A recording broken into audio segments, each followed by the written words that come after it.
I was 28 when I realized I had reached a point in my life where I had two options: stick with my stable but uninspiring office job, or take the leap and start something of my own. I had always dreamed of being my own boss, but the reality of leaving a steady paycheck behind was terrifying. I spent years working at a desk job, constantly passing the time by reading stories of entrepreneurs who made it big. People like Elon Musk, Steve Jobs, and Jeff Bezos were everywhere, but their success always felt like it was a world apart from mine. At that time, I had a good job as a project manager for a well-established tech company. The pay was decent, and my boss was reasonable. There were no major complaints, but deep down, I felt stagnant. I didn't feel like I was contributing to something bigger, nor was I doing anything that excited me. I was just going through the motions.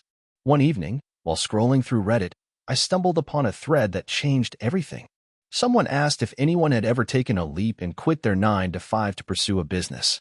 The responses were overwhelming, filled with stories of both failure and success. Some were inspiring, others were cautionary tales, but one comment stood out. It was from a guy who started a custom sneaker business in his garage with only a couple $100s. He mentioned how the first few months were brutal, but once he found his niche and marketed to the right crowd, his business took off. That comment hit me like a ton of bricks. I realized two things. One, people were taking risks every day and turning them into success. And two, I was sitting on the sidelines, watching it all happen. I had to make a decision. The idea for my own business had been brewing in my mind for a while. I had always loved sneakers, collecting them since I was a teenager. Over the years, I started noticing a trend in the sneaker world. Custom sneakers were becoming a thing. People were paying a premium for shoes that were tailored to their style, and the more I looked into it, the more I realized there was a market for it. Customizing sneakers didn't seem like an impossible feat either. I already had the basic design skills from my hobby of painting and sketching. I made up my mind. I quit my job. I didn't have much savings, but I had enough to last me a few months if things didn't work out. I went all in. I bought some supplies to get started, including paint, brushes, and blank shoes. I set up a small workspace in my apartment and began working on my first pair of custom sneakers. They weren't perfect, but they were good enough to start showing off. I launched my business with 0 customers. I built a basic website and set up an Instagram account, where I posted my creations. I had no idea how to market the shoes, but I knew that Instagram was the place to be. After a few weeks of posting and getting some traction, I received my first direct message. A guy wanted a custom pair of sneakers for his girlfriend's birthday. I was ecstatic, and I agreed to do it at a discounted rate because I knew I needed to build my portfolio. I spent a week working on the shoes, making sure every detail was perfect. When they were finally done, I shipped them out, hoping the buyer would like them. A few days later, I received a message from the buyer saying that his girlfriend loved the shoes and that he wanted to order a second pair for himself. That was my first real sale, and it felt incredible. But I wasn't done yet. I needed more customers. I started reaching out to influencers and sneakerheads on Instagram, offering to customize a pair of shoes for them in exchange for a shout-out. Slowly but surely, things started to snowball. The first few months were difficult. I had no experience in business, and I was learning everything from scratch. I spent hours watching YouTube videos, reading articles, and experimenting with different designs. I made mistakes, tons of them, but each mistake taught me something new. The turning point came when I got an order from a well-known sneaker influencer. I had never expected this. They had over 100,000 followers and a massive audience. I completed the custom order and sent it out with a note thanking them for their business. A few weeks later, they posted the shoes on their Instagram. The response was overwhelming. I gained hundreds of new followers overnight, and orders started pouring in. With a growing customer base, I realized I needed to scale up. I rented a small workshop space and hired a couple of people to help me. I started focusing on refining my designs and expanding my marketing efforts. I reached out to more influencers and partnered with some local streetwear stores to sell my custom sneakers. But success didn't come without its challenges. As the business grew, so did the complexity. I had to deal with shipping logistics, managing a team, customer service issues, and the inevitable growing pains that come with any new business. I remember the stress of handling everything on my own at first. There were days when I felt like I was drowning in tasks, unsure if I was making the right decisions. One of the toughest lessons I learned was the importance of cash flow. As a new business, I was constantly reinvesting every penny I made into growing the brand.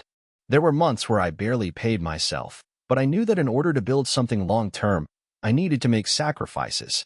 I had to be patient and trust that the hard work would eventually pay off. Over time, I found my rhythm. The business was finally starting to feel like it was operating smoothly. I had built a strong community of loyal customers who loved my designs. I started experimenting with new techniques and offering exclusive, limited-edition sneaker releases.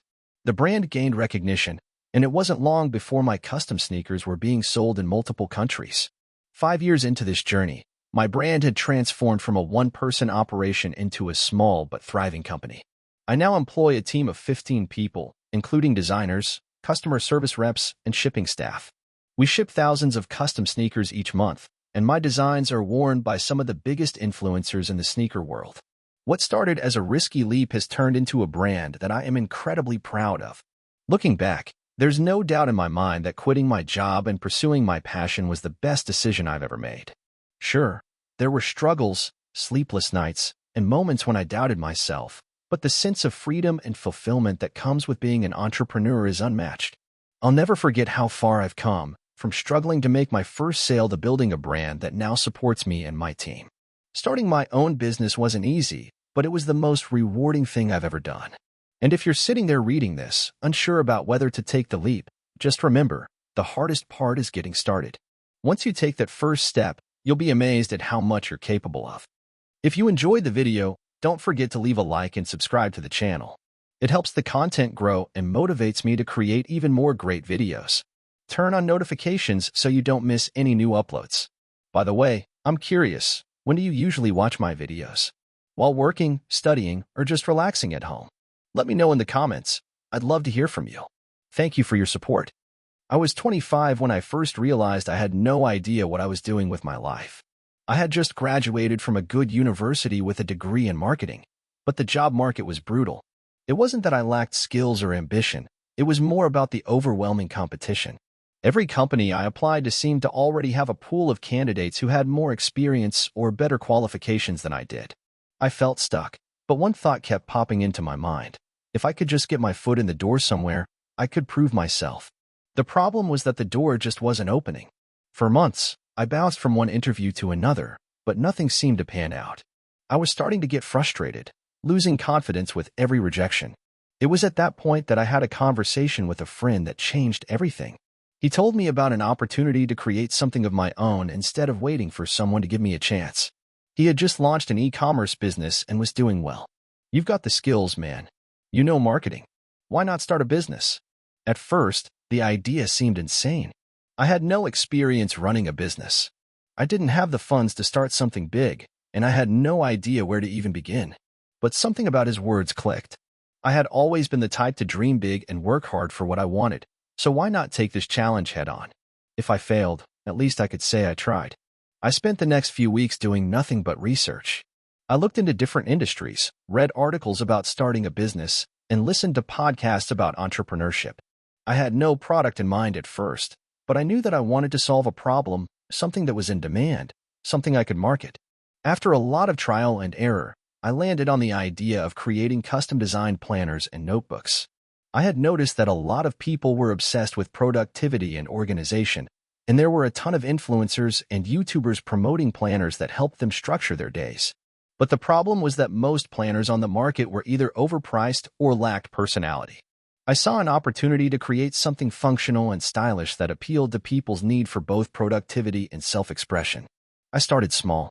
I invested $500 of my savings into buying a bulk order of high-quality paper, ink, and printing materials.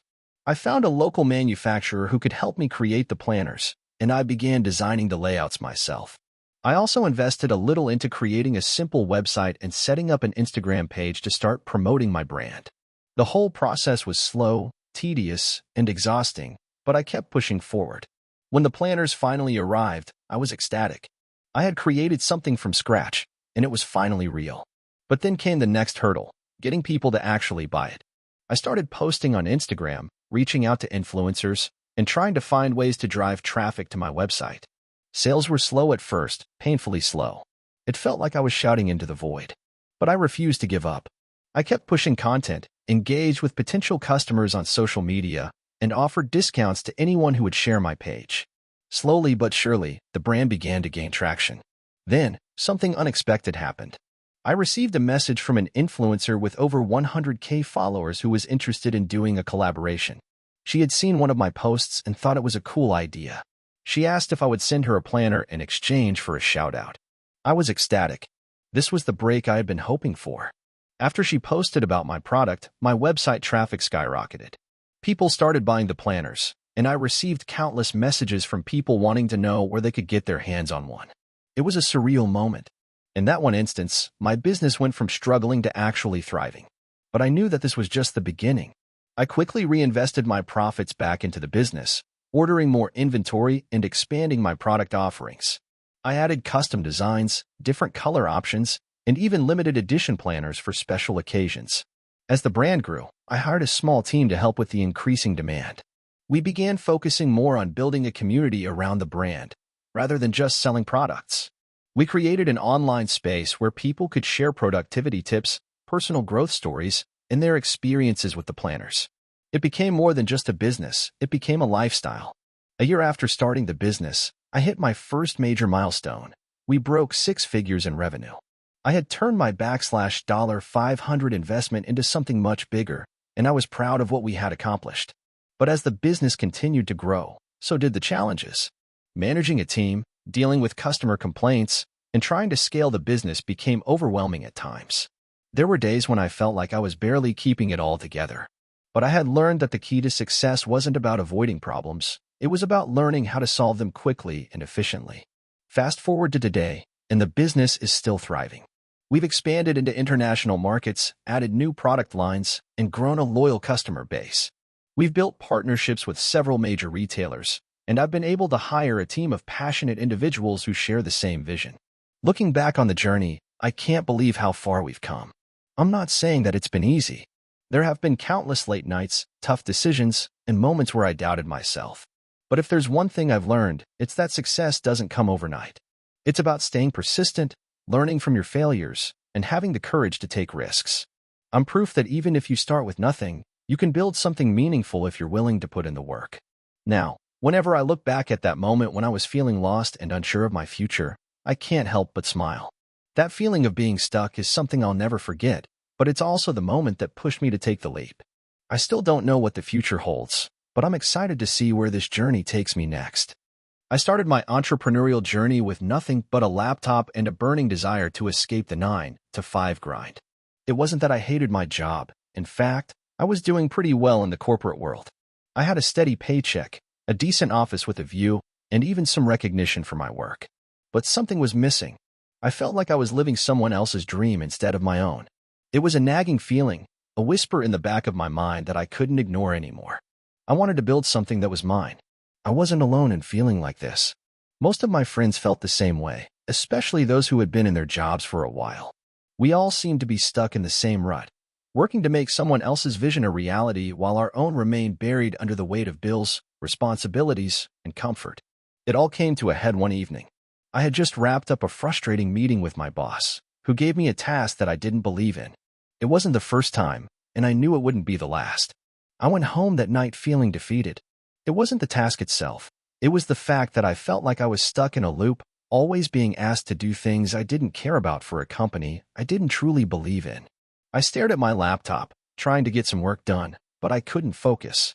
My mind kept wandering back to the idea I had been toying with for months. It was nothing big or fancy at first, just a simple website offering a product that I believed could make people's lives easier. I had done some research, looked at competitors, and even sketched out a business plan in my notebook. But the fear of taking the plunge kept holding me back. That night, I decided enough was enough. I couldn't keep living for someone else's vision. I had to do something. I stayed up late, putting together a rough draft for the website, figuring out a way to source the products I had in mind, and starting to map out how I would market them. I was completely overwhelmed, but I didn't care. I was finally doing something.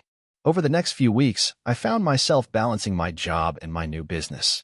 I'd wake up early to work on my website before heading to the office, then use my lunch break to research suppliers, and spend my evenings learning how to market online.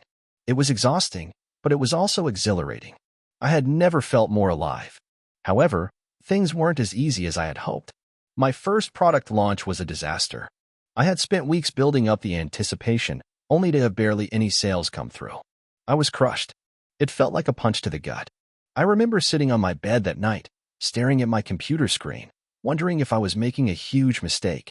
The doubts crept in, and I started questioning whether I should just stick with the safe route, the corporate job that was at least predictable. But something kept me going. Maybe it was pride, maybe it was desperation, but I wasn't ready to give up just yet. I took a step back and analyzed what went wrong. My website looked good, but the messaging wasn't clear enough. My social media presence was non-existent, and I didn't have a solid marketing strategy. It was all over the place. So I doubled down on learning. I started reading books, watching YouTube videos, and following successful entrepreneurs online. One thing that stuck with me was the idea that failure isn't the end, it's a lesson. Every successful entrepreneur had gone through failures and setbacks, and those failures were just stepping stones toward success. I decided to treat my first failed launch as a lesson rather than a defeat. I went back to the drawing board. I revamped my website, clarified my messaging, and started putting more effort into my social media presence. I also decided to focus on building an email list to create a community around my brand. I didn't have a huge budget, but I used what I had wisely, mostly time and persistence. This time, things started to pick up. Slowly but surely, sales trickled in. It wasn't a flood, but it was progress. I started to gain traction, and with that, came more confidence. I began outsourcing small tasks, like customer service and order fulfillment, so I could focus on growing the business. I learned how to leverage Facebook ads and Instagram influencers to expand my reach. Over time, my side hustle started generating enough revenue to make me feel like I could actually replace my corporate salary. But the real turning point came when I decided to quit my job. It was a scary decision. I had spent years working up the corporate ladder, and here I was, walking away from the stability and security that job provided. The thought of health benefits, paid time off, and a steady paycheck haunted me. But the fear of being stuck in the same position for the rest of my life was even stronger. I wanted to see if I could make it on my own. That leap of faith wasn't easy, and I definitely felt the pressure. There were days when I thought about going back to my old job, especially when things didn't go as planned. I had launched a new product line that didn't perform as well as expected, and I was still dealing with growing pains. But every time I thought about quitting, I reminded myself that this was the journey I chose. I had made the decision to bet on myself, and I wasn't going to back down now. A year after quitting my job, my business was generating more than double my previous salary. I had built a team of contractors and employees who were just as passionate about the vision as I was. We expanded our product offerings, optimized our website, and scaled our marketing efforts. The journey had been far from smooth, but looking back, I wouldn't have it any other way. The lessons I learned were invaluable. I realized that entrepreneurship is not a straight line. It's full of twists and turns, highs and lows. The key to success is persistence, adaptability, and, most importantly, believing in yourself even when no one else does. There were times when it felt like no one was paying attention, and the struggles felt endless, but as long as you keep moving forward, even by inches, you'll eventually reach your destination. Today, I'm proud of what I've built, but I know this is just the beginning. I still face challenges, and there are still days when I question whether I'm doing enough. But I'm no longer stuck in a job that doesn't excite me. I'm creating my own future, and that's worth more than anything. So if you're out there, feeling stuck in your job or unsure about whether to take the leap into entrepreneurship, just remember that it's never too late to start. The journey may be difficult, but it's also one of the most rewarding things you'll ever do. It's not about having it all figured out from day one. It's about taking that first step and figuring it out as you go. You've got this. I had always dreamed of being an entrepreneur, but I never thought it would happen this way. Growing up, my family was never rich. My parents worked hard, but there wasn't a lot of extra money. We were comfortable, but I was always told that the key to success was hard work and getting a good job with benefits. But I didn't listen to that advice. I wanted something more. I wanted to build something of my own. The idea came to me when I was 24. I was working at a job I hated. I was an accountant at a small firm. The pay was decent, but it wasn't enough to inspire me. Every day felt like I was getting more and more trapped in a life that wasn't mine. I had this constant feeling in my gut that I was wasting my time. But at the same time, I had no idea what to do. I knew I wanted to start something, but what? I spent countless hours researching different industries and reading success stories, but I couldn't find anything that sparked a fire in me. One day, I was scrolling through social media when I saw an ad for a new online platform that allowed people to create their own custom clothing. It was a marketplace for designers to upload their designs and sell them directly to customers. It was a cool idea, and it got me thinking. I had always loved clothes, and I had a creative side that I hadn't really explored. What if I could create a platform of my own, but for something different? I started researching the idea of building a custom product marketplace. It wasn't a new concept, but I felt like there was a gap in the market. At the time, most online platforms were focused on things like t-shirts, mugs, and phone cases. But what if I could build something that focused on more niche products, things that people were passionate about? I started brainstorming different categories: custom home decor, personalized gifts, and unique accessories. The possibilities seemed endless, and for the first time in a long while, I felt excited about the idea. Of course, the next challenge was money. I had no savings to speak of. I was living paycheck to paycheck, just scraping by. But I knew I had to do something. I started cutting back on unnecessary expenses like eating out and buying new clothes, and I put every extra dollar I could into building this idea. I started small, just a simple website with a few product categories. I had no real technical skills, so I hired a freelance web designer to help me build the site. The first few months were brutal. I spent countless hours working on the business in the evenings and weekends while still holding down my full-time job. I would come home from work, exhausted, but I'd force myself to sit down and work on my website, create social media content, and reach out to potential suppliers. It felt like an uphill battle, and there were many times when I thought about giving up. But I couldn't. I knew I had something special, even if no one else did. Then, about 4 months in, something amazing happened. I received my first sale. It wasn't much, just a custom engraved bracelet, but to me, it was everything. It was the validation I needed to keep going. I celebrated that sale like I had won the lottery. I told everyone I knew, and it felt like the first step towards something bigger. As the months went on, the sales started to pick up. I was still working my full-time job, but I could see the potential of my side business growing. I started reinvesting every penny I made back into the business, upgrading the website, adding new product categories, and increasing my marketing efforts. Eventually, I hired a part-time employee to help with customer service and fulfillment. The idea of building something real was becoming a reality. But then, after a year of grinding and pushing through, I faced a huge setback. One of my main suppliers suddenly went out of business. They had been a key part of my supply chain, and I didn't have a backup plan. I was devastated. My sales dropped dramatically because I couldn't fulfill orders as quickly as I used to. Customers started complaining, and I lost a lot of momentum. For a moment, I thought it was all over. I had poured so much time, energy, and money into this, and it seemed like everything was falling apart. Instead of giving up, I decided to dig deeper. I reached out to other suppliers and scoured the internet for alternatives.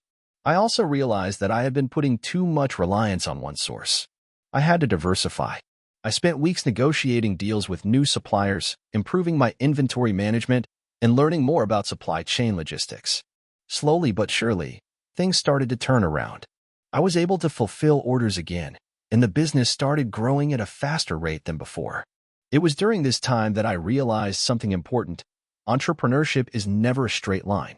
It's full of ups and downs, and the only way to succeed is to keep moving forward, even when it feels impossible. I had hit rock bottom, but I refused to let it define me. Instead of seeing my failure as the end, I used it as a lesson. Every mistake, every setback, was a chance to grow and learn. Fast forward another year, and I was able to quit my job. The business had grown significantly, and I had reached a point where I could support myself full-time. I brought on more employees and began expanding the product line even further. I focused on building a brand and creating a community of loyal customers. Every step forward was hard-earned, but it felt so worth it. Looking back, I can hardly believe how far I've come. There were times when I wasn't sure I could keep going, but I kept pushing, and now I have a successful business that's generating 6 figures in revenue every year. It hasn't been easy, and it's still a constant grind, but the freedom and fulfillment I get from running my own company are beyond anything I could have imagined when I first started out. I've learned a lot over the years, but the most important lesson is this: entrepreneurship is not for the faint of heart. It's not a glamorous, easy ride to the top. It's messy, challenging, and often lonely. But if you truly believe in your idea and are willing to put in the work, anything is possible. The road will be bumpy, but it's worth every ounce of effort. Don't let fear or setbacks stop you from chasing your dream. If I can do it, so can you. I started my journey as an entrepreneur when I was 22. Fresh out of college with a degree in business administration, I had big dreams and absolutely no clue what I was doing. My first idea was to open a coffee shop. Seemed like a no-brainer at the time. Everyone loves coffee, and there's a Starbucks on almost every corner, right? Well, that was my first mistake, thinking that success came easy. I found a small space in the downtown area of my city. It was charming: old brick walls, large windows, and a space just big enough to fit a cozy little cafe.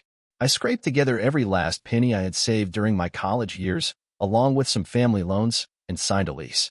I had no experience in running a cafe, but I figured, how hard could it be? Make coffee, serve pastries, and collect money, right? How wrong I was. The first few months were brutal. I spent hours trying to perfect my coffee brewing technique, even though I had no real training. I thought that if I brewed it right, customers would flock in. I was wrong. The place was empty most of the time.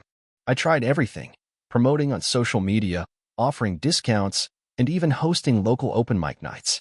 Still, the steady stream of customers never arrived. I was burning through my savings, getting further and further into debt. What I didn't realize at the time was that running a successful business wasn't just about having a good product.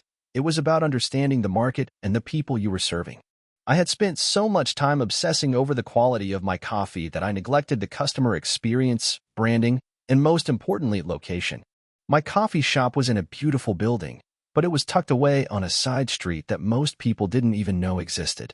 I needed to be more visible. After 6 months of struggling, I was close to closing my doors.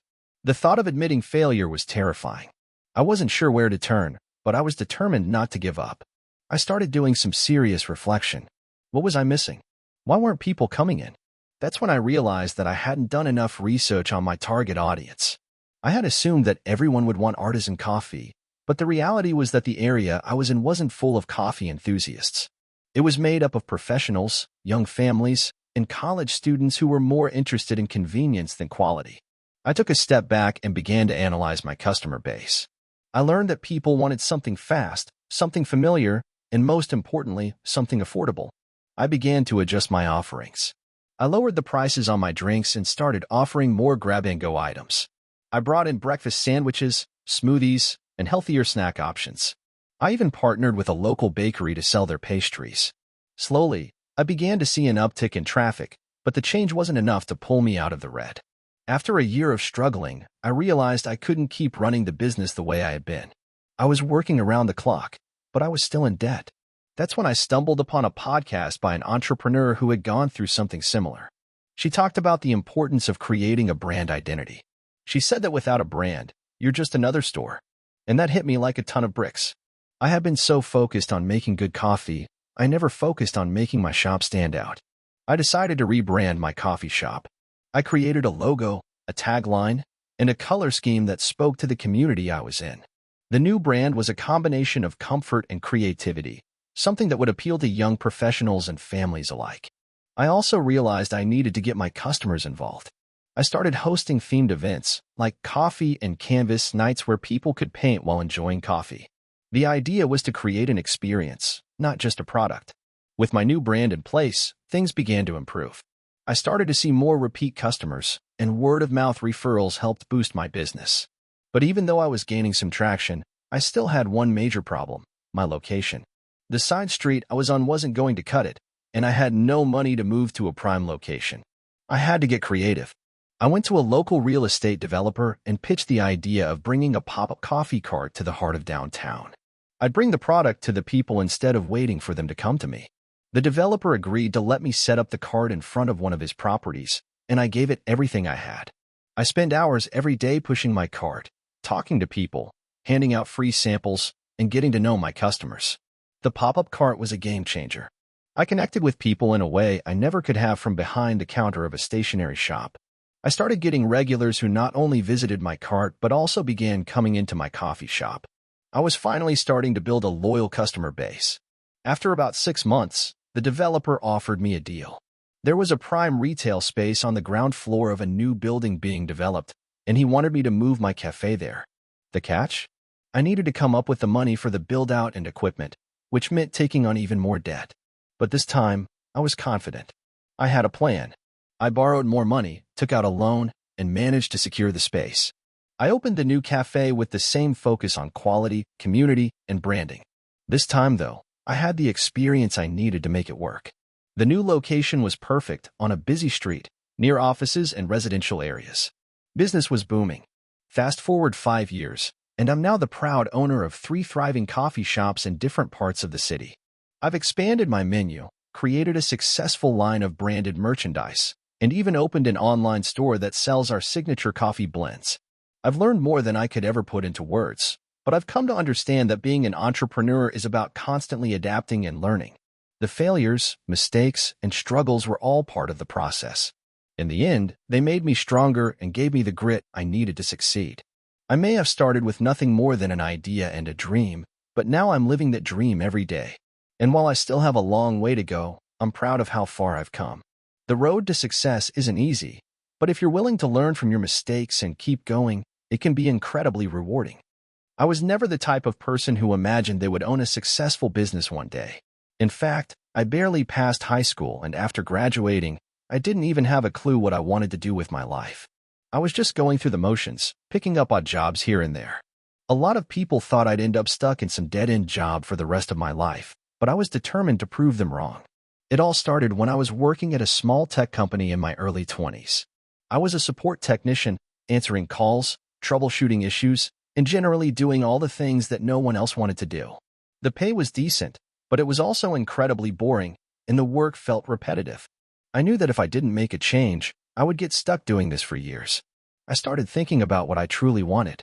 I had always been into tech, loved gadgets, and always had ideas about making things work better. But I didn't have a real plan yet. One afternoon, I was chatting with a friend who had just started a side hustle selling custom phone accessories online. I didn't think much of it at first, but as we spoke more about his success, I started to get excited. His business wasn't huge, but he had built it from the ground up with very little initial investment, and now he was making a decent amount of money on the side. The thought of having something of my own, being in control, and maybe even breaking free from the 9-to-5 grind was thrilling. I started doing research. A lot of it. I spent weeks reading articles, watching YouTube videos, and learning about e-commerce.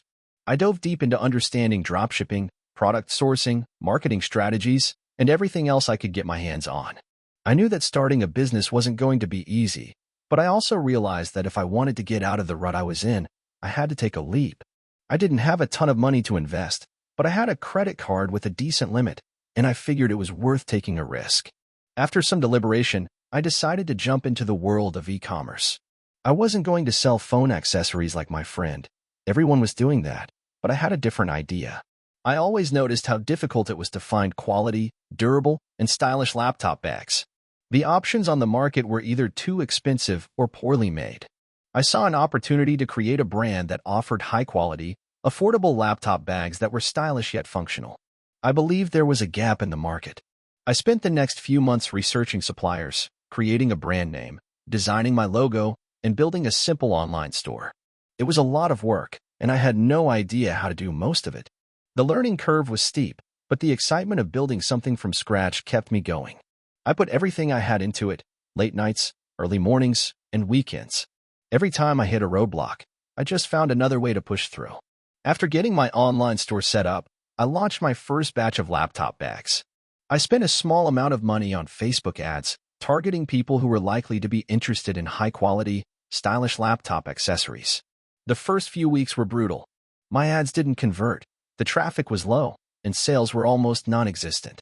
It was a gut punch, but I knew that many businesses don't take off overnight. I wasn't going to quit yet. I spent hours refining my marketing strategy. I started using Instagram more effectively, showcasing my products through high-quality images and influencer partnerships. Slowly but surely, I began to see results. Sales picked up, and I started to get some positive reviews. I reinvested every penny I earned back into the business, improving the website, expanding my product line, and ramping up advertising efforts. Each small success fueled me to push harder. However, there were moments of self-doubt. I remember one particular night when I almost gave up. It was just a few months in, and I was struggling to pay the bills. The business was still in its early stages, and I wasn't making nearly enough to support myself full-time. I called my friend, who had helped inspire me to start the business, and he gave me the advice I needed. He told me, if you believe in your product and are willing to put in the work, it will pay off. Just don't give up now. That conversation was a turning point. Instead of quitting, I doubled down. I refined my ads, adjusted my marketing strategy, and sought more feedback from customers. Things started to improve, but not in the way I expected. One morning, I woke up to an email from a large retailer who had stumbled upon my website. They were interested in collaborating and carrying my bags in their stores. My heart skipped a beat as I read the email over and over again. This was the break I needed. I didn't have all the answers, but I knew that if I could secure this deal, it would change everything. Negotiations took a few months, and there were many sleepless nights filled with anxiety, but eventually, I struck the deal. The retailer agreed to stock my bags in a select number of stores and feature them online. That one partnership took my business to the next level. I went from getting a few orders a day to receiving hundreds of orders every week. The cash flow was suddenly much healthier, and I could finally pay myself a salary. I had gone from barely scraping by to owning a legitimate business. As the years passed, my company grew, and I expanded into other product lines.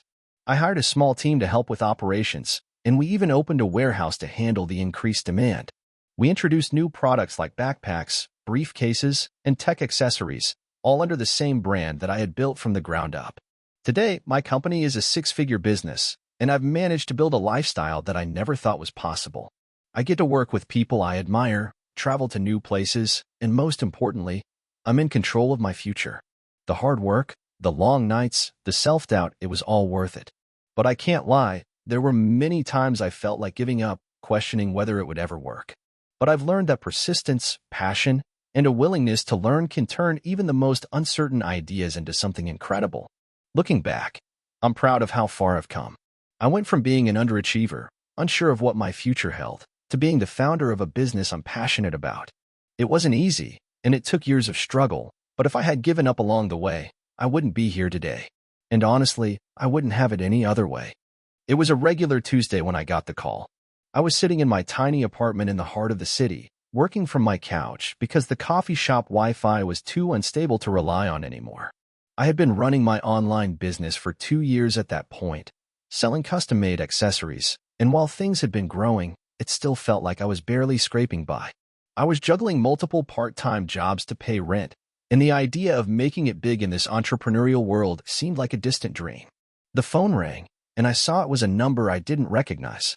"Hello," I answered, trying to hide my exhaustion. "Hi, is this Alex?" a deep voice asked. "Yeah, who's this?" I replied cautiously. "My name is Ben. I'm a buyer for a major retail chain. We've been following your store for a while, and we're interested in stocking your products in our stores. Would you be open to discussing this?" I froze. I had been hoping for an opportunity like this, but I never expected it to come so suddenly. My heart started racing. This was the chance I had been waiting for. "Yes, absolutely," I said, trying to sound calm, but my voice betrayed my excitement. Ben chuckled. "Great. How about we set up a meeting next week to discuss the details? We've already taken a look at your products, and they align perfectly with our current campaign." I could barely believe what I was hearing.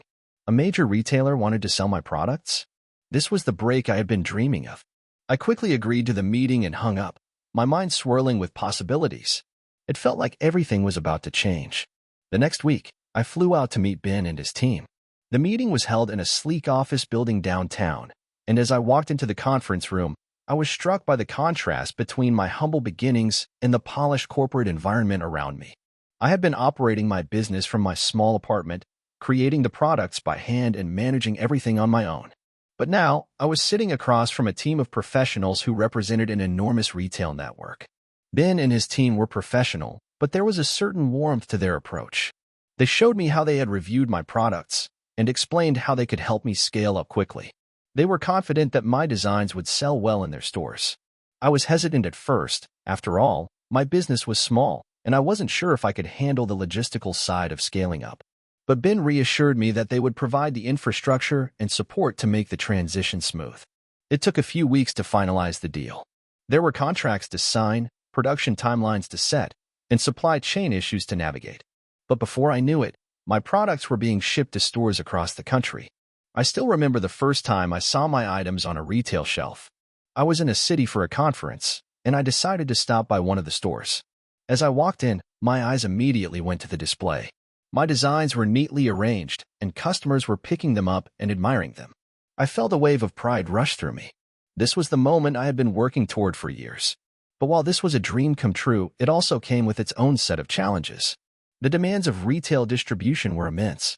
I had to work with manufacturers to increase production, deal with inventory management, and find new ways to market my products to a much larger audience.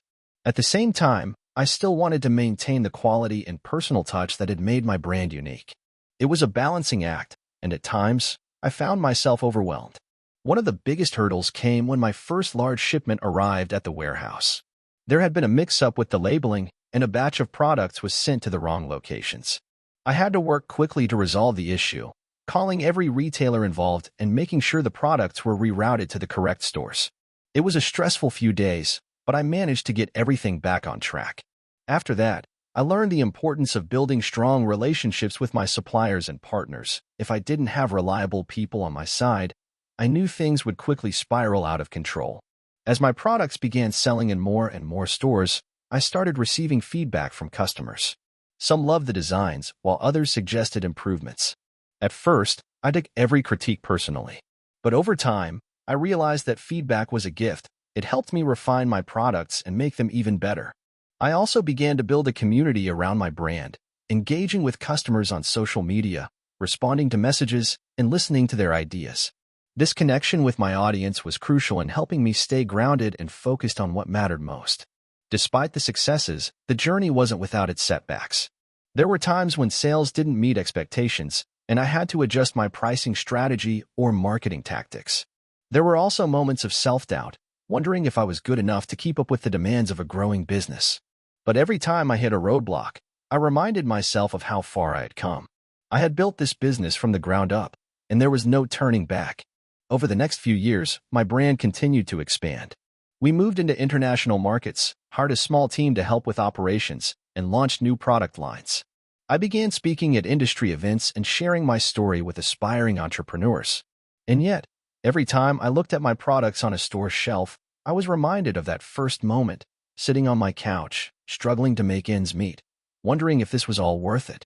Now, as I reflect on everything I've accomplished, I can't help but think about how much the journey shaped me. Entrepreneurship is not for the faint of heart. It's a constant grind, filled with uncertainty and unexpected challenges. But it's also incredibly rewarding. The freedom, the sense of accomplishment, and the opportunity to make an impact are things I wouldn't trade for anything. Looking back, I see a clear pattern.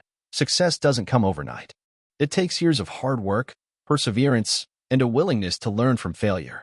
There were many nights I stayed up late, second-guessing myself and wondering if I was on the right path.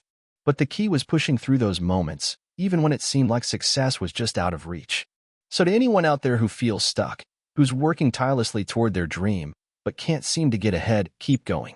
Your breakthrough might be just around the corner, and the lessons you're learning along the way will shape the future of your business. It won't be easy, but it will be worth it. Now, my business is bigger than I ever imagined, and I've been able to hire and mentor others who were once in the same position I was. I still remember those early days when I couldn't afford much, when I had to make tough decisions about where to spend my limited resources. And I carry that memory with me, knowing that the hustle never stops, and neither does the growth. As I sit in my office now, overlooking the city skyline, I know that I've built something meaningful. And even though the journey has been filled with ups and downs, there's no place I'd rather be than right here. This is just the beginning. I started my business in my college dorm room, with nothing but a broken laptop and an old copy of the Lean Startup. At that time, I had no idea that in a few years, I would be sitting in meetings with investors, negotiating multi-million-dollar deals. But it wasn't always like that. I'll never forget the day I decided to take the plunge. It was the middle of my sophomore year, and I had just failed an important exam. It wasn't the first time I'd struggled academically, but this time, something in me snapped. I realized that maybe the traditional path wasn't for me. I wasn't passionate about the classes I was taking. I had a vague idea of starting something on my own, but I had no clue what, how, or where to begin. It was a terrifying thought, honestly. The idea of dropping out, Failing and losing the security of a degree was overwhelming. I had a part-time job as a barista, working nights to pay for my food and rent. One night, after a particularly draining shift, I was scrolling through social media when I saw a post from a friend who had just launched a small side business selling custom t-shirts. The post caught my eye. They had sold out their first batch within days. I was amazed and more than a little envious. The idea of turning a hobby into a business, especially from nothing, intrigued me. Could I do that too? The next few weeks, I couldn't stop thinking about it. I wanted to do something that could combine my passion for technology and my love for design. I spent every spare minute researching online. I learned about dropshipping, print-on-demand services, and e-commerce platforms like Shopify. It all seemed so easy, yet incredibly intimidating. I didn't know anyone who had done this before, so I felt like I was venturing into completely unknown territory. Eventually, I came up with an idea, a platform where users could design and order custom phone cases. It felt simple, but I could see the potential. Everyone had a phone, and everyone wanted to personalize it. At the time, there were a few similar platforms, but they were clunky, overpriced, or just didn't have the customization I was looking for. I felt I could do better, so I decided to take the leap. The first step was setting up a website. I had zero experience in web development, so I used a website builder that was both user-friendly and affordable. I spent the next few weeks obsessively perfecting the design of the site, researching SEO, learning the basics of digital marketing, and reaching out to suppliers. I eventually found a manufacturer who could print custom designs on phone cases and ship them directly to customers. It was dropshipping at its core, and the idea of not having to hold inventory was a game changer. To fund the project, I scraped together every penny I had saved from my barista job. I also sold some of my textbooks from last semester and borrowed a bit of money from my parents. I wasn't thrilled about borrowing money, but I figured if I didn't take the risk now, I might never do it. I launched the site with just a handful of designs, nothing too fancy, but enough to get the ball rolling. I didn't expect immediate success, but I also didn't expect it to be as slow as it was. For the first month, I had a grand total of 4 orders. 4. The sales were so few that I started doubting myself. I couldn't even cover my hosting fees, let alone make a profit. But I wasn't about to give up that easily. I took a step back and analyzed what went wrong. I realized that my marketing was non-existent. I hadn't created a proper social media presence, nor had I built any real brand awareness. I decided to go back to the drawing board. I started investing more time in social media marketing. I reached out to influencers and offered them free products in exchange for promoting my brand. I created a simple Instagram account and started posting pictures of the phone cases, along with customer reviews, even though I only had a handful of customers at that point. Slowly but surely, I started gaining a following. One of the key turning points came when an influencer with a decent-sized following reposted one of my products. That post went viral, relatively speaking. I woke up one morning to an inbox full of orders. I was ecstatic, but also terrified. Could I handle this influx of business? Fortunately, the supplier I had chosen was reliable, and I was able to process orders without too many issues. The next few months were a blur of activity. I spent my days in class and my nights working on the business. I handled customer service, managed the website, and worked on expanding my product line. I also realized that having a business was not as glamorous as it seemed on social media. There were sleepless nights, technical issues, and countless moments of self-doubt. But for every setback, there was a small victory, like seeing my first positive customer review or watching my social media followers grow. I knew that in order to truly scale, I needed help. That's when I made my first real hire, a graphic designer to create new product designs. Hiring someone felt like a huge step. I wasn't sure if I could afford it, but it turned out to be one of the best decisions I ever made. The designer brought a level of professionalism and creativity to the brand that I couldn't have achieved on my own. It also freed up my time to focus on other parts of the business. At this point, I had fully committed to the business. I dropped out of college at the end of my sophomore year. It wasn't an easy decision, and I remember my parents being really upset with me. They were worried that I was making a huge mistake, but I was confident in my vision. I had no backup plan, just a business I believed in. A year later, my business was starting to generate real revenue. I had more employees, a larger customer base, and the beginnings of what could be considered a brand. I wasn't rich yet, but I could see the potential for something big. It was hard to balance running a growing business with my personal life, but I learned to delegate tasks and build a team that I trusted. Fast forward to today. The company is valued at over $50 million, and we're expanding into new product categories. I'm no longer the scared college dropout I was 5 years ago. The fear, self-doubt, and late nights are still there, but I've learned to embrace them. I've also learned that success is never linear. It's full of twists and turns, and sometimes, the most unexpected things can lead to your biggest breakthroughs. Would I go back and change anything? Maybe not. The journey has been brutal at times, but it's also been the most rewarding thing I've ever done. Looking back, I realized that the key to success wasn't just having a great idea. It was being willing to take risks, work tirelessly, and never give up when things got tough. It's easy to look at successful entrepreneurs and think they had it easy or that their journey was a straight path. But the truth is, every success story is paved with struggle, setbacks, and moments where giving up seemed like the best option. The difference is, they kept going. And so did I. Hey, friends, if you enjoy this content, don't forget to like the video and share your thoughts in the comments. We really want to know what you like and what can be improved. What do you think of the video? Are there any topics you'd like to see in future videos? Your feedback really helps us get better. Thanks for being with us. I've always been an ambitious person, but it wasn't until I hit rock bottom that I truly realized what I was capable of. My story is one of struggle, determination, and ultimately, success. I'm not saying I've made it, by any means, but I've learned enough to share my journey with others who might be facing the same challenges I once did. It all started about 5 years ago, just after I graduated from college. I had big dreams, like most of us do. I wanted to build something meaningful, something that would make an impact. I majored in business, but I didn't want to climb the corporate ladder. I was convinced that the traditional 9 to 5 job wasn't for me. I wanted to create my own path. For a few years, I bounced around, trying to find my niche. I dabbled in a few startups, worked as a freelance graphic designer, and even tried my hand at a small e-commerce business. Each venture ended the same way: failure. The biggest problem was that I didn't really understand business. Sure, I had the basics down, but I didn't know how to scale, how to handle rejection, or how to bounce back after taking a financial hit. Every time I failed, I would get a little more discouraged, but I refused to give up.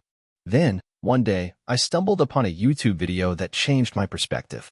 It was a video of a successful entrepreneur explaining how he'd gone from a small startup to building a multi-million-dollar business. What struck me the most was the fact that he had failed numerous times before he found success. Hearing him talk about his struggles made me realize that failure wasn't the end. It was just part of the process. I wasn't failing because I wasn't cut out for it. I was failing because I wasn't learning enough from each experience. I decided to try again, but this time, I would approach things differently. Instead of focusing on the idea of success, I focused on the idea of learning. I made a list of the skills I needed to improve on and committed to mastering them. First, I learned about the importance of market research. I had always just jumped into projects without fully understanding the market I was entering, and it was a mistake I could no longer afford to make. I also began reading more about finance. I used to think that financial management was just about keeping track of expenses and making a profit.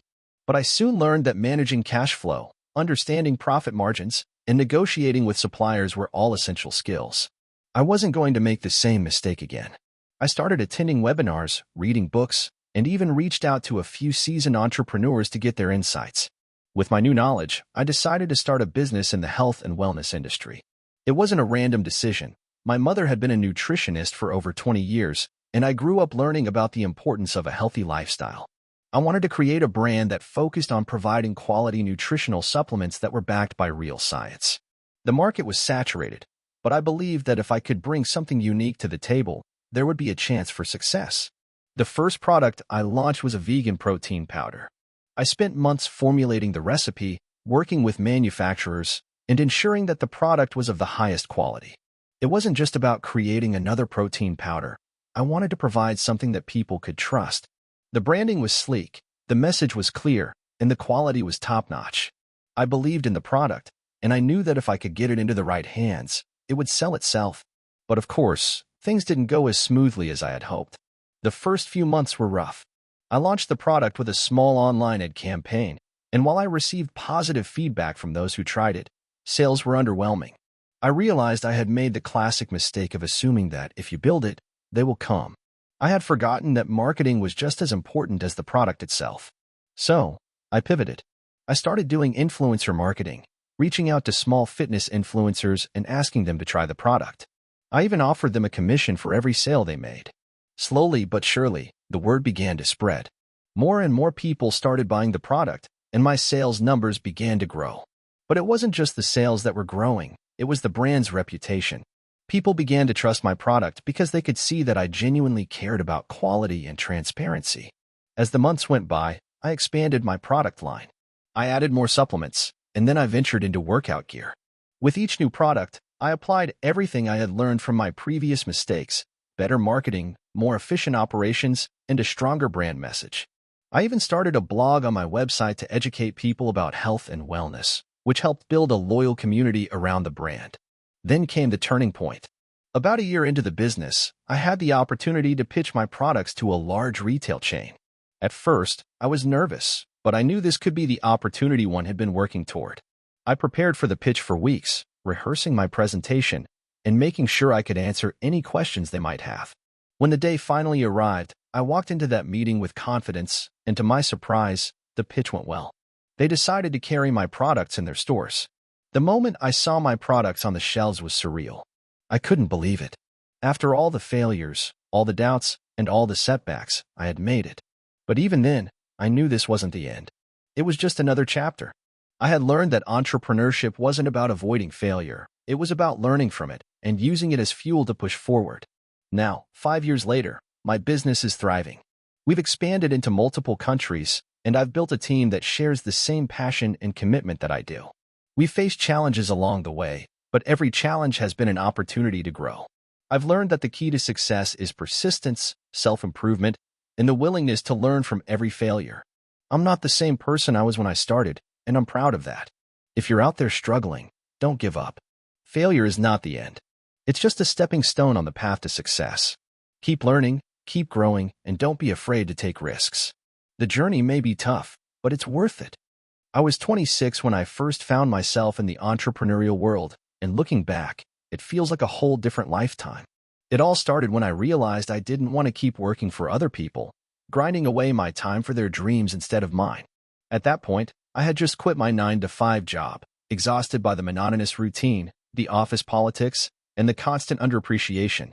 I had no savings to speak of, just a big idea, a load of ambition, and some reckless hope. But hey, isn't that how all great stories start?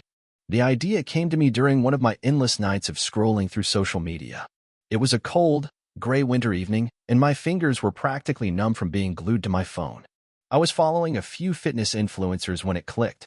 People were obsessed with supplements, protein powders, pre-workouts, energy boosters, but there was a glaring gap in the market. There were no natural, plant-based alternatives that actually tasted good. Everything out there either tasted like cardboard or had ingredients I couldn't pronounce. That's when I decided I was going to create a plant-based supplement line that tasted good and wasn't loaded with chemicals.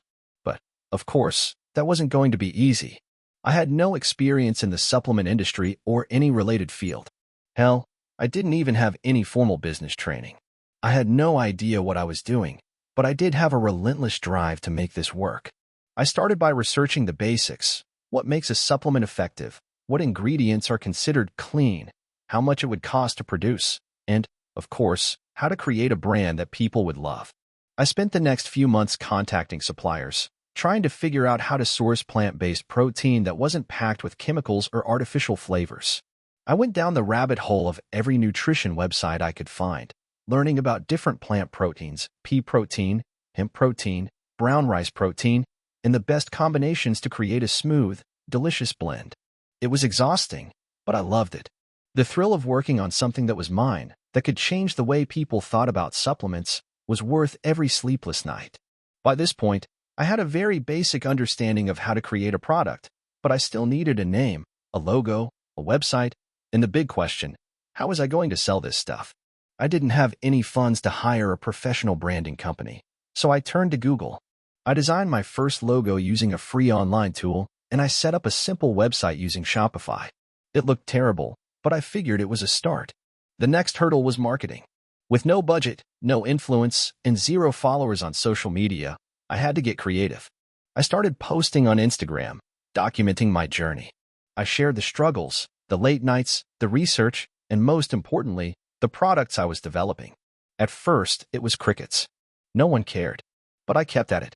I used every free tool I could find, cross-promoting on Reddit, joining Facebook groups, and networking with anyone who would listen. One day, I made a post on a popular health and fitness Reddit thread, asking if anyone was interested in a clean, plant-based supplement that tasted like actual food. To my surprise, a handful of people replied, asking questions, showing interest. It was like a tiny spark in a dark room. I took their feedback seriously and tweaked my formulas based on what they wanted: more flavor, less aftertaste, higher protein content. This was when I realized that I wasn't just building a product, I was building a community. After months of perfecting my product, I finally launched. I started with a limited run, just a few hundred units. I sold the first batch in less than a week, and that was when everything changed. The feedback from the customers was incredible. People loved the taste, they loved that it was plant-based, and they loved how transparent I was about the ingredients. That first batch sold out, and I knew I had something real. But that didn't mean things were easy from then on. The growth was slow at first. There were countless setbacks, issues with suppliers, shipping delays, unexpected expenses. At one point, I almost ran out of money trying to restock. I had to take on a second job just to fund the business. The stress was overwhelming. But every time I felt like giving up, I remembered why I started in the first place. This wasn't just about making money, it was about creating something that would change the industry, something that could help people lead healthier lives without compromising taste or quality. Then came the breakthrough. An influencer with a decent following, someone I'd reached out to months earlier, posted about my supplement. The sales exploded overnight. I couldn't keep up with the demand.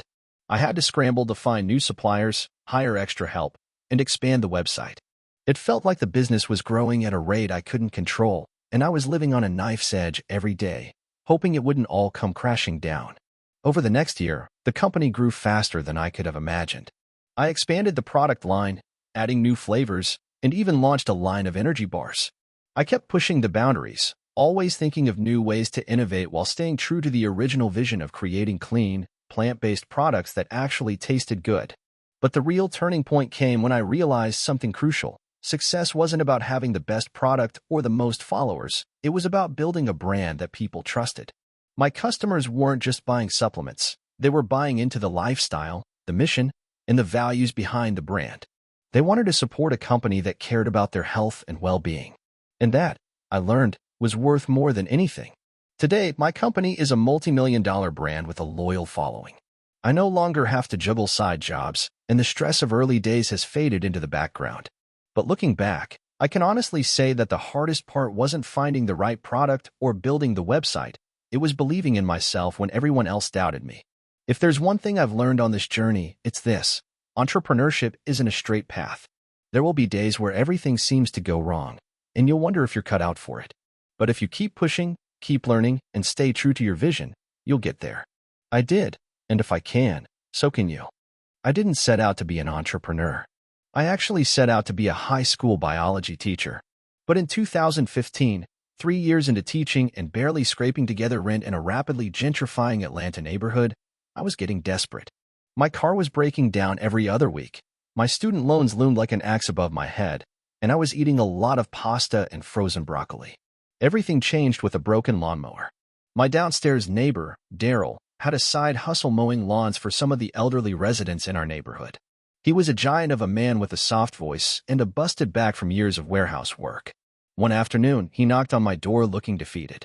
"Josh," he said, "you know how to fix things, right?" I didn't, really. But he showed me his lawnmower, and I Googled my way through replacing a spark plug and cleaning the carburetor. It worked. He paid me in beer. 2 weeks later, Daryl sent his cousin over with another busted mower. Then his cousin's friend. Then a neighbor. It was never steady, but by the end of the summer I'd repaired maybe 30 machines and made a few $100. And then, one day, someone asked me, "Do you sell mowers too?" That question haunted me for weeks. I knew nothing about selling anything. But I remembered something. My uncle in rural Tennessee had a barn full of old equipment he never used: mowers, tillers, even a rusty go-kart. I called him, made the 3-hour drive, and came back with 3 mowers. I cleaned them, replaced parts, slapped some decent photos on Craigslist and Facebook Marketplace, and within 2 weeks, they were gone. $600 profit. So I did it again. Then again. By spring 2016, I was teaching during the week and spending weekends driving out to rural towns buying mowers, fixing them at night in my carport, and selling them by the end of the week. I branded myself Mo Better ATL and made a free logo on Canva. I even paid a kid $100 to build me a terrible website. I made $9,000 that summer. It was more than I made in 3 months of teaching, but I was still terrified to quit. I had health insurance through the school, a steady if sad paycheck, and my parents already thought I was insane for messing around with old grass cutters. But I couldn't ignore the signs. People weren't just buying machines, they were asking me if I could offer maintenance, seasonal servicing, even winter storage. The market was there. No one else was doing it in my area in a structured way. It was all sketchy guys in parking lots or overpriced big box stores. I took the leap in August 2017. I handed in my resignation, drained my savings, and rented a tiny garage space behind a defunct tire shop for $400 per month. My first month as a full-time mower guy, I made $1,200. The next, $3,500. Then $5,000. I was drowning in work, but it felt electric. By 2018, I had hired my first part-time employee, Marcus, a high school dropout who was a natural at small engine repair. I taught him what I knew, and he surpassed me in 3 months. Together, we expanded services, blade sharpening, custom paint jobs, even power washing packages. In 2019, we cleared $140,000 in revenue. Not insane money, but for a guy who used to cry over Sally Mae emails, it felt like winning the lottery. Then came 2020. When COVID hit, I thought we were done. Lockdown started. Customers dried up overnight. Our supplier of used mowers shut down. Marcus caught the virus and was out for a month. I considered shutting everything down. But then, a strange thing happened. People started gardening. A lot. They wanted their yards to look good, and they didn't want to go to crowded hardware stores. So I pivoted hard. We offered free contactless pickup and delivery, virtual consultations, even DIY repair kits with video guides. I shot 40 videos in 2 months, uploaded them to YouTube, and gained 5,000 subscribers. By fall, we were back in business. Better than ever. That winter, I got an email from someone claiming to be a regional buyer for a chain of hardware stores. I assumed it was spam and almost deleted it. But I replied, and 2 weeks later I was pitching my idea, refurbished, guaranteed, eco-friendly lawn equipment with a 6-month service warranty. They loved it. In spring 2021, we signed a deal to distribute 150 machines to 6 stores across Georgia. It nearly broke me. I was working 16-hour days, managing 2 new hires, handling logistics, and fielding customer service calls at 2 a.m. But we delivered. In 2022, we opened our first real shop. Glass storefront, 3 garage bays, a waiting area with free coffee. We did $410,000 in sales that year. By 2024, we had contracts with 22 stores, 2 mobile service vans, and 11 employees. I now sit in the office I used to dream about while grading papers at midnight. It's got a window, a beat-up leather chair, and a framed spark plug on the wall, the first one I ever changed. The craziest part? I never raised $1 from investors. I never took a business class. I just followed the work. The problems people had. The gaps in the market. The machines they couldn't fix. And now, we're expanding again. Next month, we launch Mo Better DIY, a subscription kit for seasonal tune-ups, repairs, and education for anyone with a lawn and a little courage. We've got 3,000 pre-orders. Sometimes I still hear from Daryl. He moved to Florida and works for a landscaping company. Every time he calls, he says the same thing. Man, you really fixed that mower. Nah, that mower fixed me. My life changed because I sold a broken waffle maker on eBay. No, seriously. That one dumb little decision spiraled into something way bigger than I could have imagined. I'm 29 now and run a 7-figure e-commerce business. But 5 years ago, I was jobless, broke, and sleeping in my sister's basement with nothing but a cracked iPhone and a college degree in something I didn't care about. Let me rewind. In 2019, I got laid off from a marketing job at a small agency. I was 24, living paycheck to paycheck, and thought I was killing it with my $52K salary. The layoff wasn't dramatic, just one of those, hey, it's not you, it's the budget situations, but I felt like the rug got yanked out from under me. I applied to over 100 jobs in the next 3 months. Nothing. Maybe 5 interviews. One offer $4/38K and a fun work culture.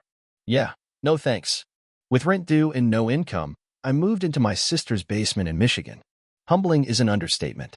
She didn't charge me rent, but I hated being dependent. I kept trying to freelance, writing blog posts, doing random email copy, but competition was brutal and rates were trash. One day, I noticed an old waffle maker in her basement. It was dusty, the hinge was cracked, and it looked like something from 1996.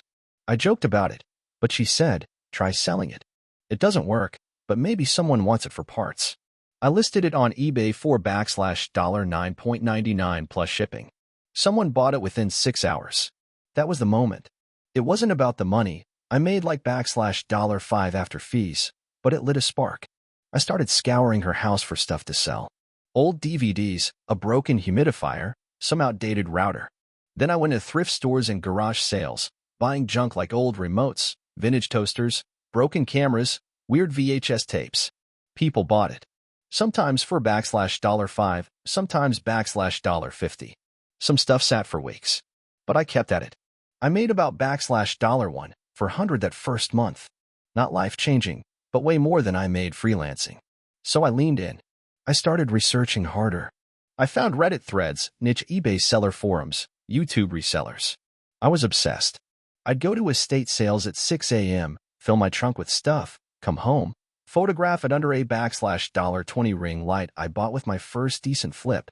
By month 6, I was making around $3,000/month. Still in the basement. Still broke by most standards. But this time, I wasn't desperate. I was building. Then I stumbled on the goldmine that changed everything. Discontinued household items. Sounds boring, right? Think stuff like a rare attachment for a 1990s food processor or the exact model of a Braun shaver charger from 2006. I learned that people will pay stupid amounts for things that complete their set, especially if the company stopped making them. One week, I found a box of brand new, sealed Brita filters from 2004 at a church sale for $3. Sold them for $120. Another time, I flipped an old coffee grinder that only worked on medium for $85. After a year, I'd moved into a crappy one-bedroom apartment and hired my cousin part-time to help me pack and ship. I hit $75,000 in sales that year. But the real scaling came when I realized I didn't have to only sell used or discontinued stuff. I could private label. In 2021, I used $12,000 of my saved profit to source a small run of generic coffee carafe replacements from China, designed to fit a now discontinued Mr. Coffee machine that still had thousands of loyal users. I made a better lid, slightly thicker glass, slapped on a brand name I made up, Carafinity, and sold them on Amazon. They sold out in 3 weeks. That's when I truly understood the power of pain points. People don't just buy convenience. They buy solutions to tiny, nagging problems they think nobody else has. My carafes weren't changing lives, but for someone who dropped theirs and found out Mr. Coffee stopped making replacements, I was a hero. Fast forward to now. I run a team of 9, have 14 SKUs on Amazon, and 3 more in the pipeline, and just crossed $1.4 million in revenue last year. Not everything's a hit. 2 of my products flopped hard, but the margins and repeat customers make up for the duds. I still sell weird junk on eBay sometimes. Not for the money, more like nostalgia. That rush of turning something forgotten into someone else's treasure? It reminds me where I started. My sister? She still jokes that she deserves royalties for the waffle maker. I gave her $5,000 last Christmas with a note that said commission. We laughed, cried a little. That basement gave me a chance to rebuild. So yeah, if you're sitting around, jobless, depressed, scrolling Reddit for inspiration, maybe look at the junk around your house. The internet's weird. Someone out there might be dying to buy your broken waffle maker. I was 29, flat broke, and 2 months away from moving back into my childhood bedroom when I accidentally started a company. This was never part of the plan. I had quit my job at a mid-tier consulting firm the year before to find my passion, which is code for I was burned out, hated my boss, and thought I could do better. Spoiler, I couldn't. Not immediately. I tried everything. Dropshipping? Lost $2, 300 and learned people don't want t-shirts with abstract wolves on them. Freelance marketing? I quickly realized I wasn't good enough to charge what I needed. A YouTube channel? Made $87 total, which wasn't enough for the mic I broke during filming. Fast forward to January. I was living on $0.89 instant ramen and shame. One night, my neighbor in the crappy apartment next to mine knocks on my door and asks if I can help him fix his broken laptop. I say sure, I know a bit about computers. We sit down, and in 30 minutes I fixed it. He's so grateful he Venmos me $50 even though I insisted it wasn't necessary. That $50 was more than I'd made in weeks. More importantly, it felt earned. The next day, I stuck a flyer up at the corner coffee shop. Laptop issues? Call or text me. Cheap, fast, friendly. No logo, just my number and a promise. I got 2 calls the first week. One guy had a virus and another needed help transferring files from a dead hard drive. I charged $40 each. They both told me I should be charging more. So I upped my rate to $60. By month 2, I was making enough to cover rent, barely. I learned how to fix MacBooks on YouTube, upgraded my screwdrivers, and got decent at soldering. Every customer referred another. Word of mouth was real. I slapped together a website using a Wix template and gave myself a name, Pixel Repair Company. It sounded way more legit than some dude fixing laptops in his kitchen. The accidental business was growing. By June, I was making $4-5K a month consistently. I hired my cousin part-time to help with pickups and deliveries. People didn't want to drive to me, and I didn't blame them. He'd do a loop around the neighborhood picking up busted laptops and dropping them off after I fixed them. But things got weird and interesting when I fixed a laptop for a local real estate agent named Gina. She was super impressed with how fast I fixed her machine and said her entire brokerage had computer problems all the time. She invited me to stop by and see if I could help with their office network.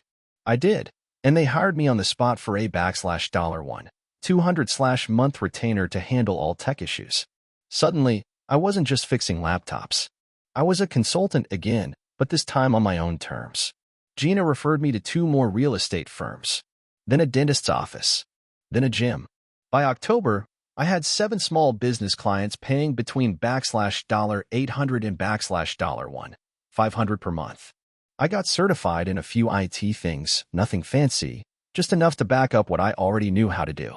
I hired my cousin full-time, gave him a better title, and taught him the ropes. Pixel Repair wasn't just a side hustle anymore. It was real. Year 2 was when we really leveled up. I found a tiny commercial space, more of a closet than an office, for $500/month, which became our headquarters. I paid a local design student $200 to make us a better logo and business cards. I started running Facebook ads targeting small businesses in a 20-mile radius. The results? Insane. We added 15 more business clients in 6 months. I started offering monthly service packages that included equipment procurement, repair, troubleshooting, and network setup. Most of our clients didn't want to think about tech, they just wanted it to work. So we made it work for a flat fee. Revenue passed $20K/month.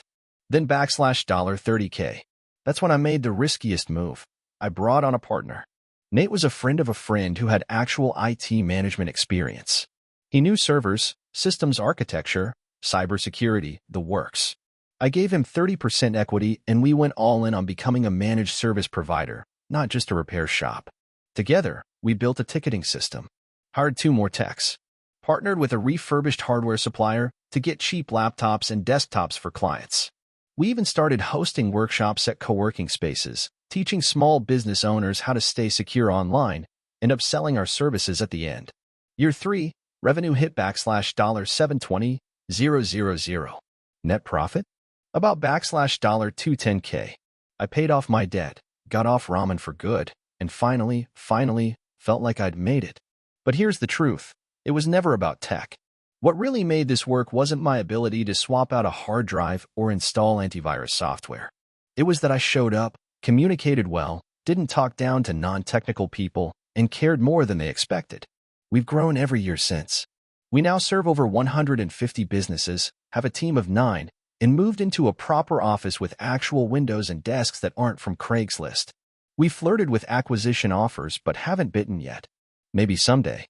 The funniest part? I never meant to be here. I just said yes to a neighbor who needed help, and kept saying yes until it became a business. Everyone's chasing the next big thing.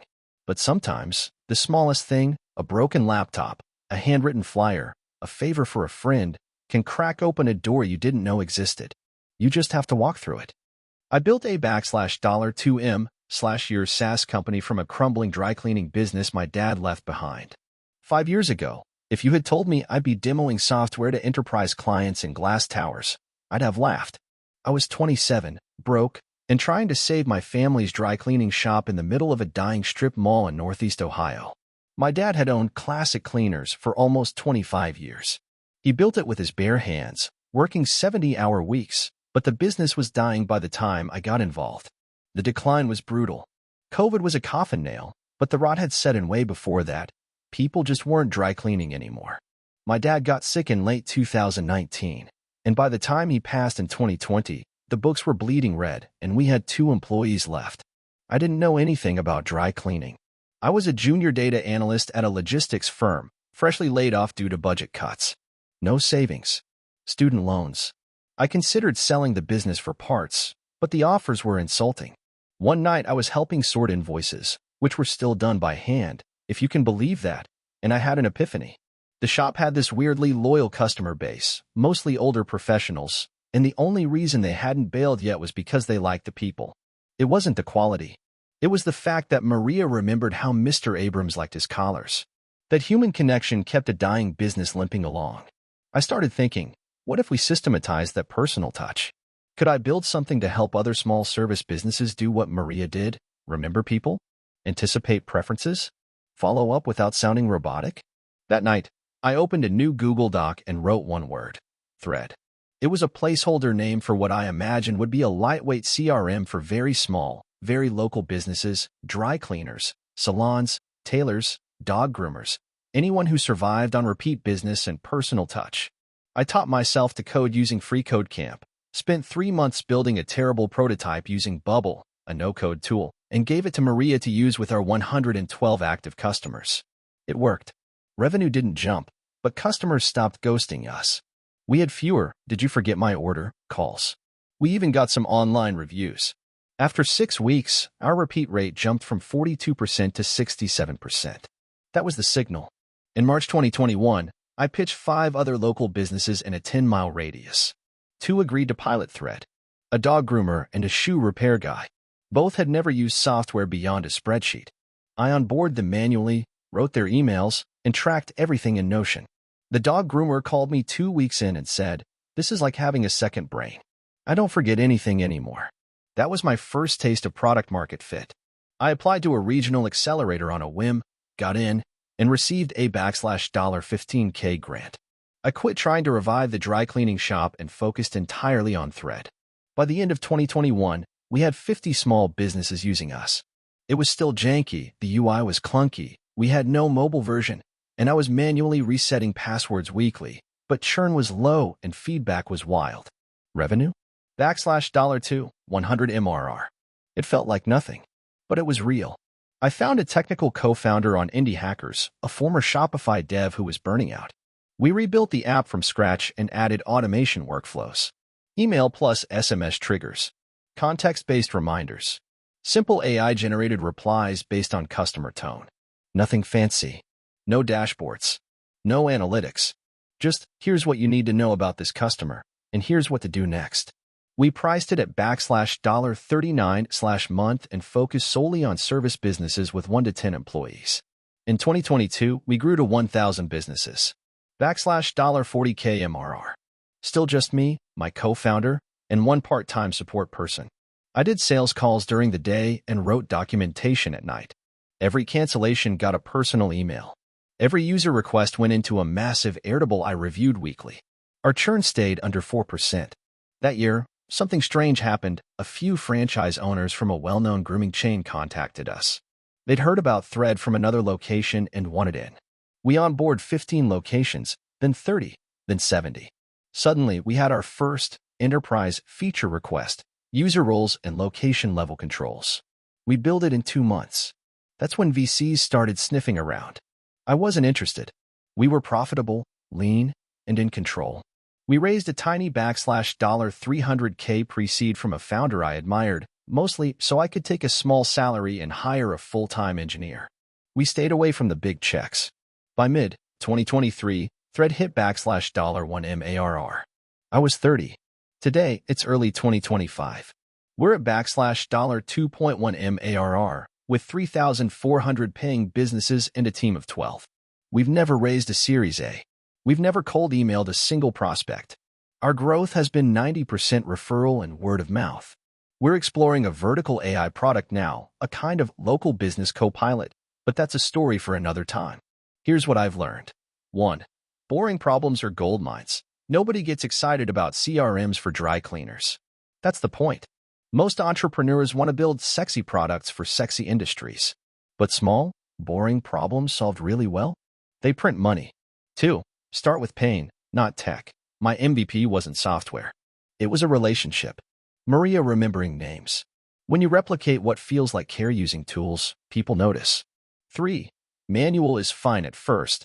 I did so many things that didn't scale, manually sending onboarding emails, typing customer histories into the system, even calling users to remind them to use the app. It was ugly, but it created loyalty. 4. Don't ignore your roots. Classic cleaners failed. But that failure gave birth to Thread. I hated folding shirts, but I learned more from 6 months in that shop than I ever did in college. If you're sitting on a dying business or a weird niche, look closer. There's often a tech layer hiding under the mess. Sometimes, your next big thing starts with remembering how someone likes their collars. I started a garbage business out of spite. Now it pulls in $1.8M a year. 2 years ago, I was a 29-year-old with a useless business degree, a failed app, and a landlord threatening eviction. I had just moved back to my hometown after my third startup died a slow death from lack of funding and too much vision. I had $837 in my bank account, no car, and a bruised ego bigger than the truck I now own. The idea came from a moment of pure rage. It was a hot July afternoon, and I was walking home from a job interview that ended with the classic, "We'll be in touch." I passed by 3 overflowing garbage bins and a bunch of old furniture dumped on the curb. My neighbor, an old guy named Earl who ran a landscaping crew, saw me staring. He chuckled and said, "You'd make more money hauling that junk than begging for a cubicle." I laughed. Then I stopped. Then I laughed again, a little less this time. Something clicked. That night, I posted a $40 ad on Craigslist. Affordable junk hauling, same-day pickup. I had no truck, no tools, no plan. But I had access to Earl's old Ford F-150. I promised him 20% of whatever I made. He laughed and said, "Sure, kid. Just bring it back with a full tank." The next day I got a call. A guy named Matt had just been ghosted by a junk hauler and needed his garage cleaned out. It was full of broken appliances, busted with furniture, and a disturbing number of mannequin limbs. I didn't ask. I showed up in the F-150 with 2 pairs of gloves, a tarp, and a smile that screamed, "Please don't realize I have no clue what I'm doing." It took me 4 hours, 2 splinters, and 1 shredded shirt. I charged $200. Matt tipped me $50. I felt like I had just won the lottery. The next week, I did 4 more jobs. Then 8. By the end of the first month, I had made $200. I reinvested it all into some decent tools, a dump pass, a second ad on Facebook Marketplace, and a very ugly but functional website I made in one night using a free template and YouTube tutorials. I called the company Trash Daddy Hauling. The name was a joke at first, something a friend said when I told her I was the Trash Daddy now. But people remembered it. They'd call and say, "Hey, is this Trash Daddy?" with a little laugh. That laugh got me in the door more times than I can count. Month 3, I hired my cousin Tyler, who had just gotten out of jail and needed work. He was strong, fast, and didn't mind getting dirty. We made a great team. I paid him $15/AHR and let him use the truck on weekends. In return, he worked like a beast and even brought in a few new clients through his network. By month 5, I bought my own truck, a beat-up Dodge Ram with 180K miles and a rattling AC. I got it wrapped with the Trash Daddy logo, a cartoon garbage can with sunglasses and a crown. Ridiculous? Yes. Memorable? Also yes. The turning point came when I got a call from a property manager who handled a dozen apartment complexes. She said she needed on-call junk removal for evictions, move-outs, and illegal dumping. I said yes before she finished the sentence. That one contract added $6K/month to our revenue. From there, things snowballed. Word spread. Realtors started calling. Then construction crews. Then small businesses. I stopped doing Craigslist ads and built a referral program. Every customer who referred us got $25 off their next job.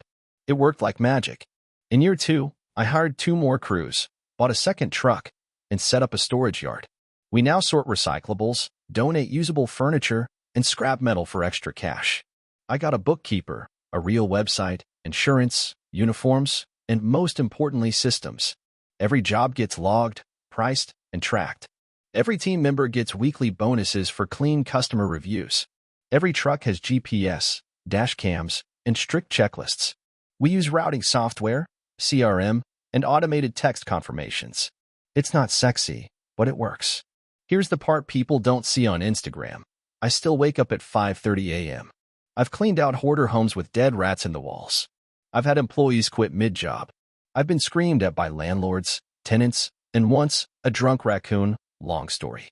My back is wrecked, and I've developed an unhealthy addiction to iced coffee and Advil.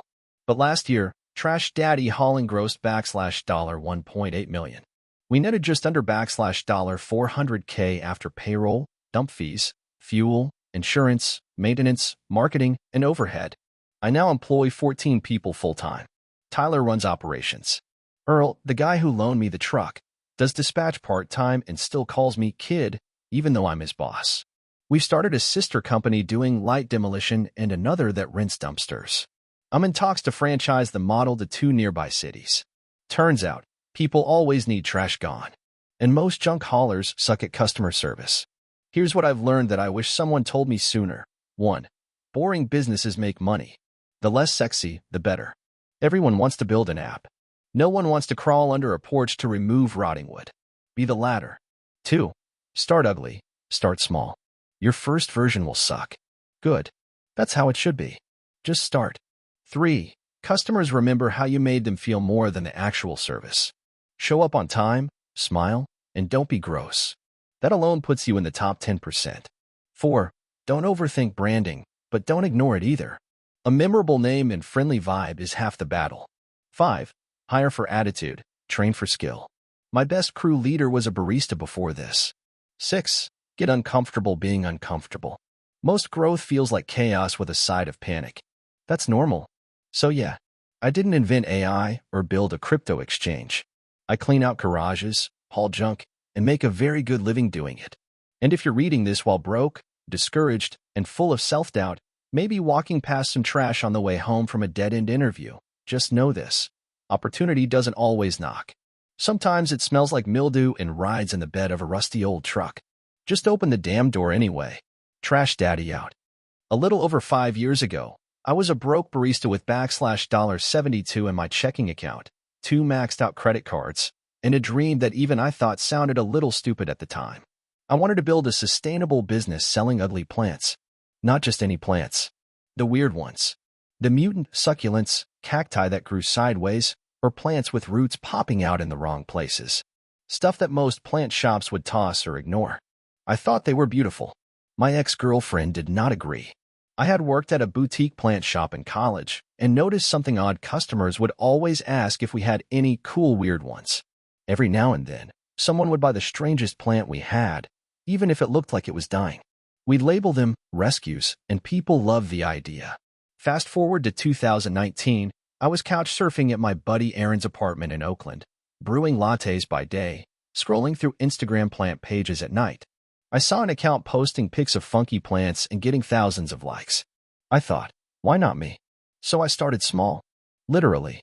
I scraped together what I could, took a $300 personal loan from my mom. Thanks, Ma.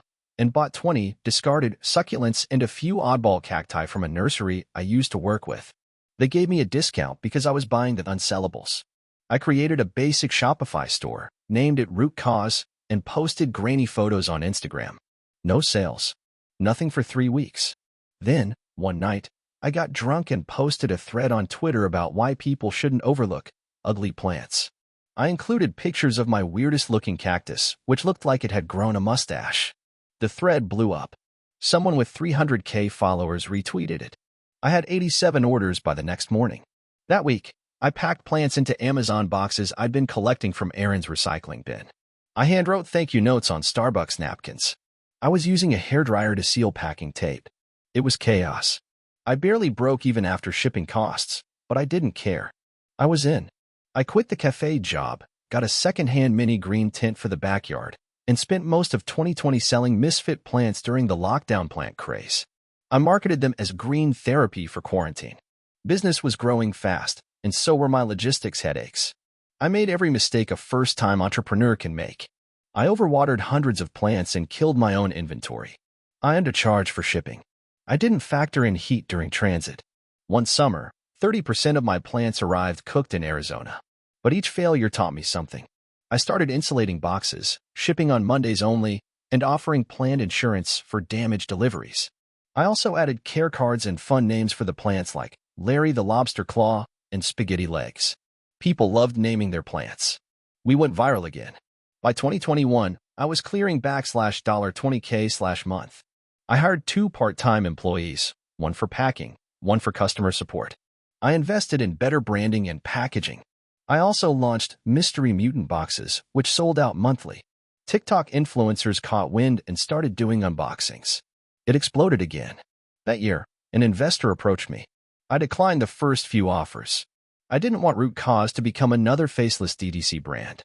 But after my third greenhouse leak, I realized I needed real infrastructure.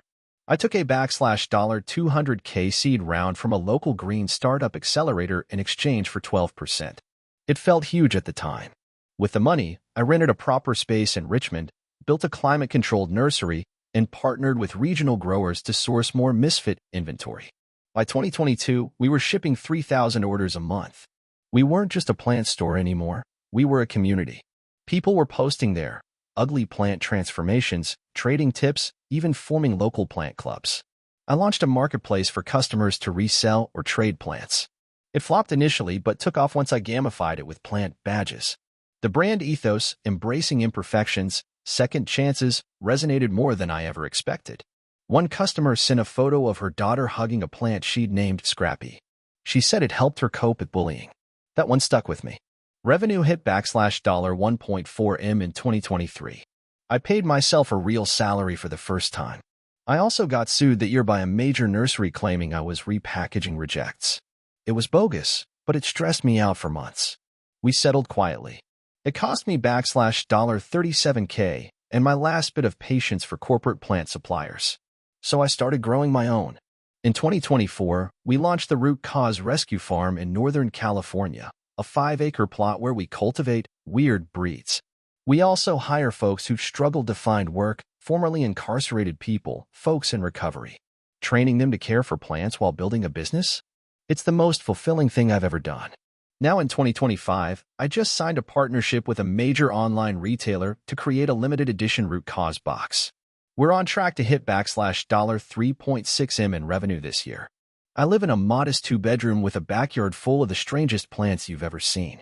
I still handwrite notes, though now they're printed with a handwriting font to save my wrist. Funny enough, I don't really consider myself a plant person anymore. I'm a story guy, and every weird plant is one. I started with the ugly ones because nobody else would. Now, they're beautiful to everyone.